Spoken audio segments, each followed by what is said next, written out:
ইসলামী আন্দোলন বাংলাদেশের সংগ্রামী আমির আলহাজ হযরত মাওলানা মুফতি সৈয়দ মোহাম্মদ রেজাউল করিম পীর সাহেব চৌধুরী।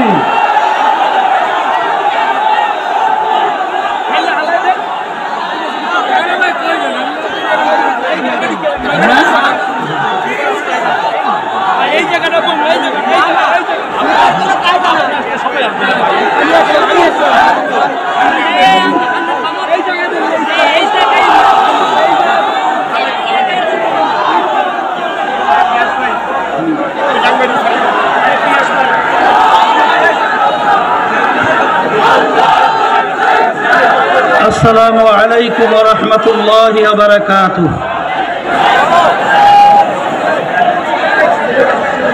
নাহমাদুহু ওয়া নুসাল্লি আলা রাসূলিহিল কারীম, আম্মা বা'দ।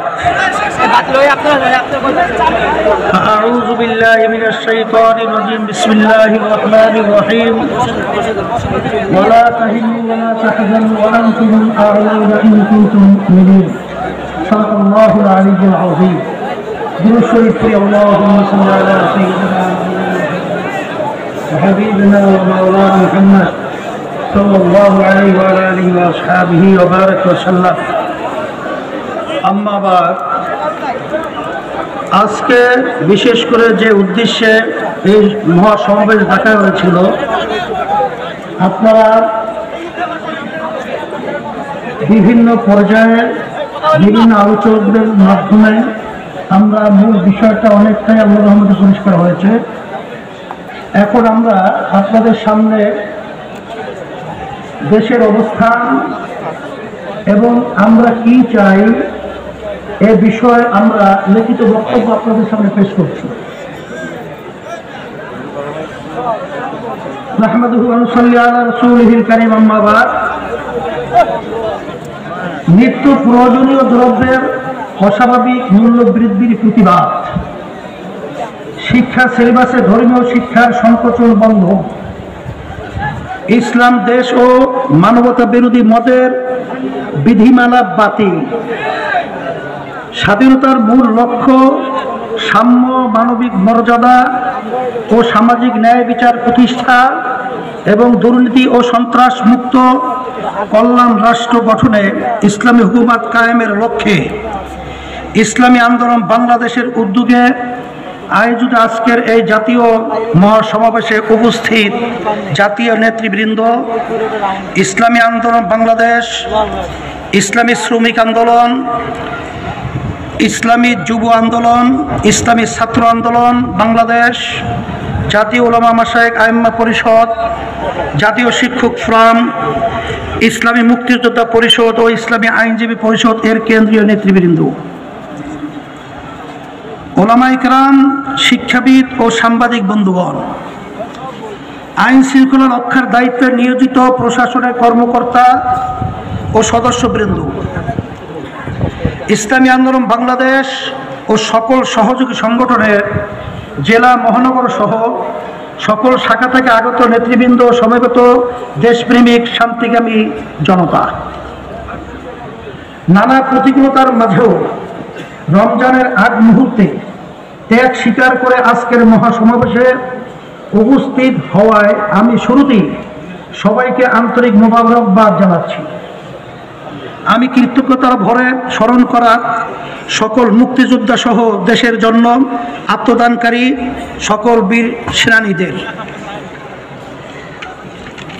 আমরা কি দাবি নিয়ে আজ এখানে সমবেত হয়েছি তা ইতিমধ্যেই আপনারা জানতে পেরেছেন।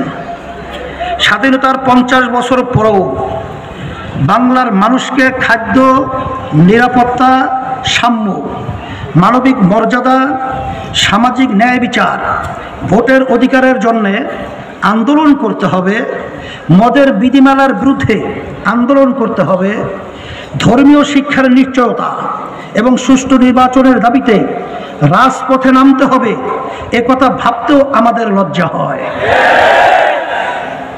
ভাইয়েরা আমার, স্বাধীনতার 51তম বর্ষে আমরা উপনীত হয়েছি, অথচ আজকের সরকার 71 পূর্ববর্তী সরকারের মতো কোনো কোনো ক্ষেত্রে তাদের চেয়েও নিপীড়নমূলক আচরণ করছে।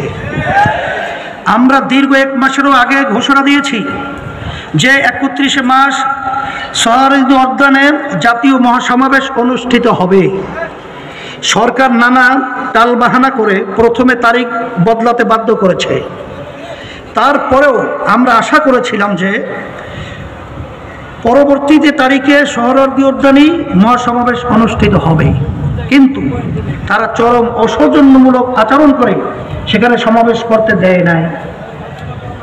ইসলামী আন্দোলন বাংলাদেশ একটি দাওয়াতমুখী শান্তিকামী রাজনৈতিক সংগঠন হওয়ার কারণে আমরা তা মেনে নিয়েছি, কিন্তু আজকের এই মহাসমাবেশ থেকে হুঁশিয়ার করে দিতে চাই যে আমাদের এই শান্তিকামী আচরণকে দুর্বলতা মনে করবেন না। রক্তে কেনা স্বাধীন বাংলাদেশ আমাদের পূর্বপুরুষের আমানত, অধিকার কি করে আদায় করতে হয় তা আমরা তা জানি। আমাদেরকে বাধ্য করবেন না।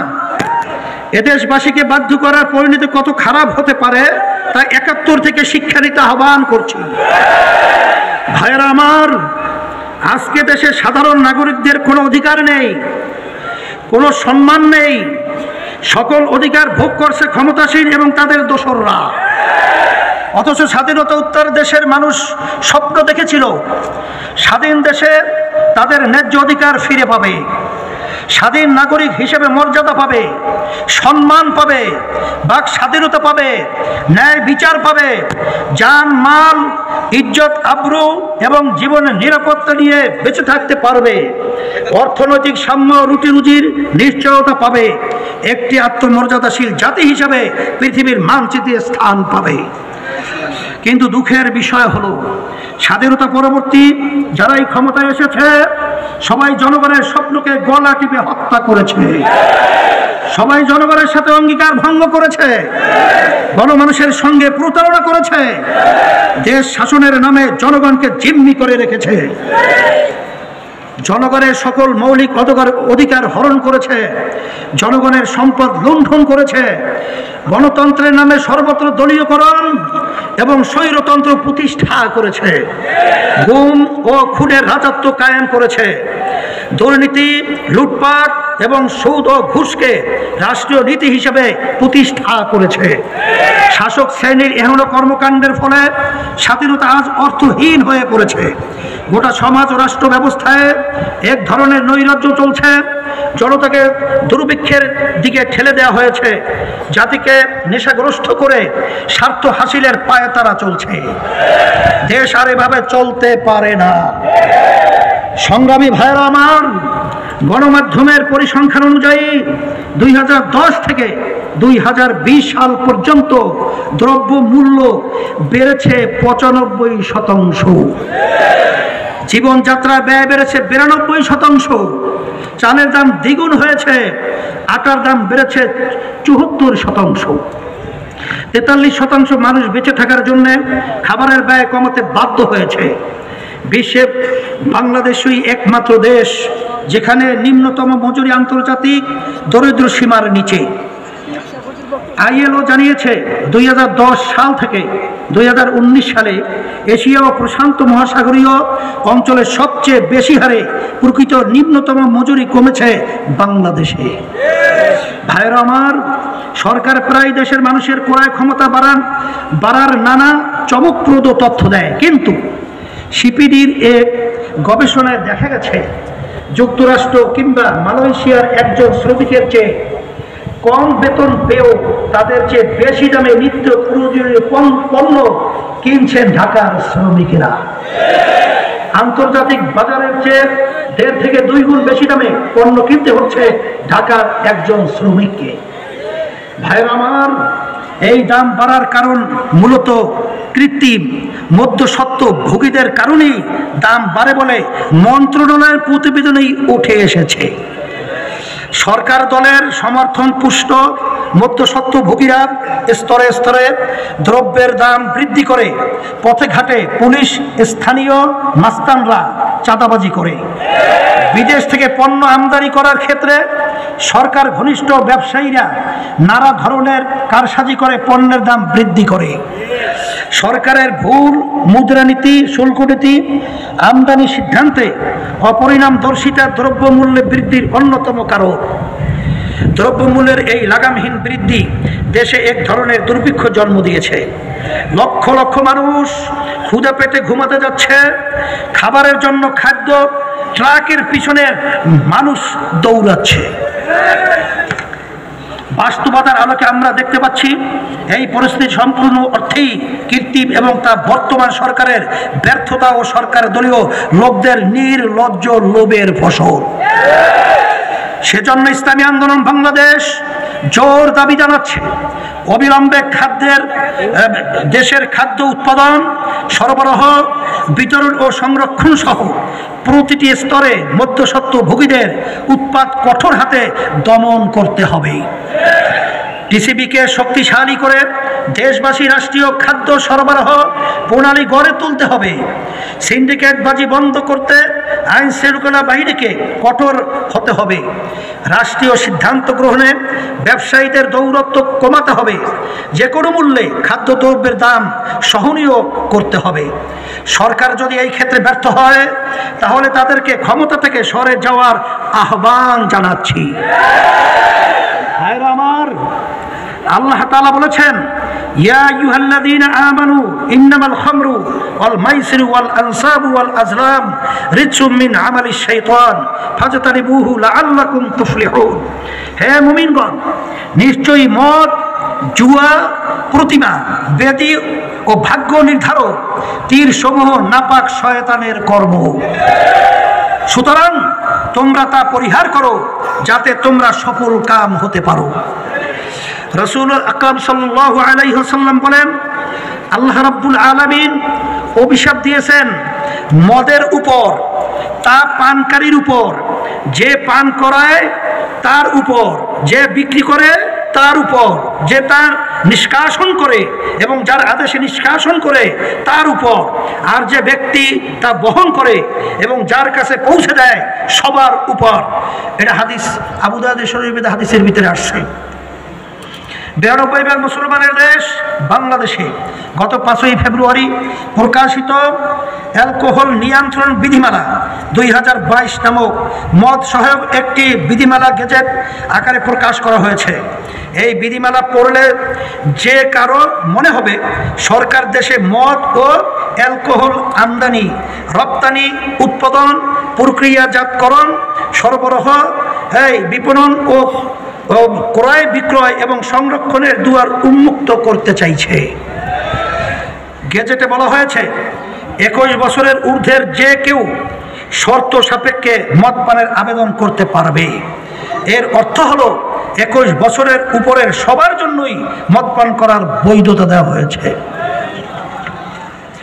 হোটেল, রেস্তোরাঁয় বা যেসব স্থানে সাধারণ খাবার পরিবেশনের পাশাপাশি অ্যালকোহল সংরক্ষণ, প্রদর্শন ও পরিবেশন করা হয় তারা বার স্থাপনের লাইসেন্সের জন্য আবেদন করতে পারবে।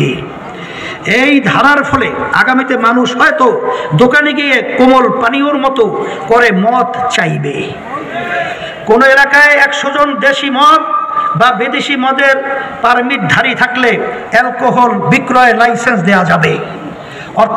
অর্থাৎ কোনো ক্লাব বা প্রতিষ্ঠানে যদি কমপক্ষে 100 জন সদস্য থাকেন যাদের এই পারমিট আছে, সেখানেই অ্যালকোহল বিক্রি করা যাবে। আইনের এই ধারাটি পাড়ায় পাড়ায়, রাস্তায় রাস্তায় মদের দোকান গড়ে তোলার সুযোগ করে দিবে। রেল, সড়ক, নৌ ও আকাশপথে যে কোনো পথেই অ্যালকোহল পরিবহন করা যাবে। দেশব্যাপী মদের সয়লাব ও মাদক পাচারের পথ সহজ করবে এই ধারা।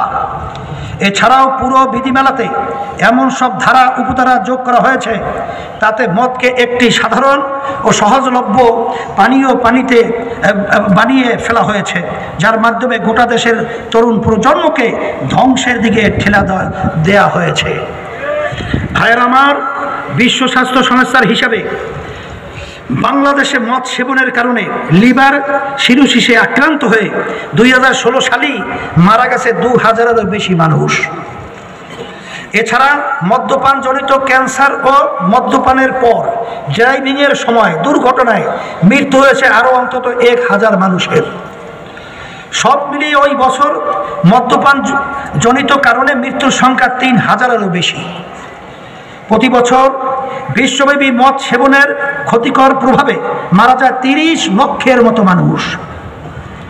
মদের ক্ষতিকর প্রভাবে 200 ধরনের রোগ ও ইনজুরিতে আক্রান্ত হয় মানুষ।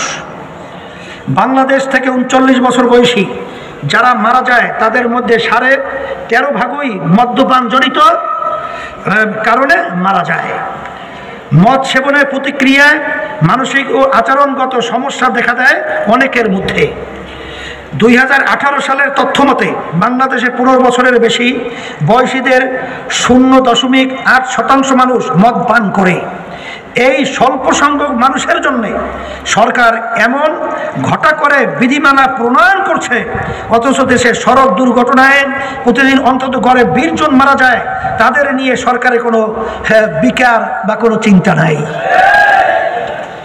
সার্বিকভাবে মনে হচ্ছে এই সরকার গোটা জাতিকে নেশাগ্রস্ত করতে চাইছে, তরুণ প্রজন্মকে নেশায় আচ্ছন্ন করে নিজেদের স্বার্থ হাসিল করতে চাইছে।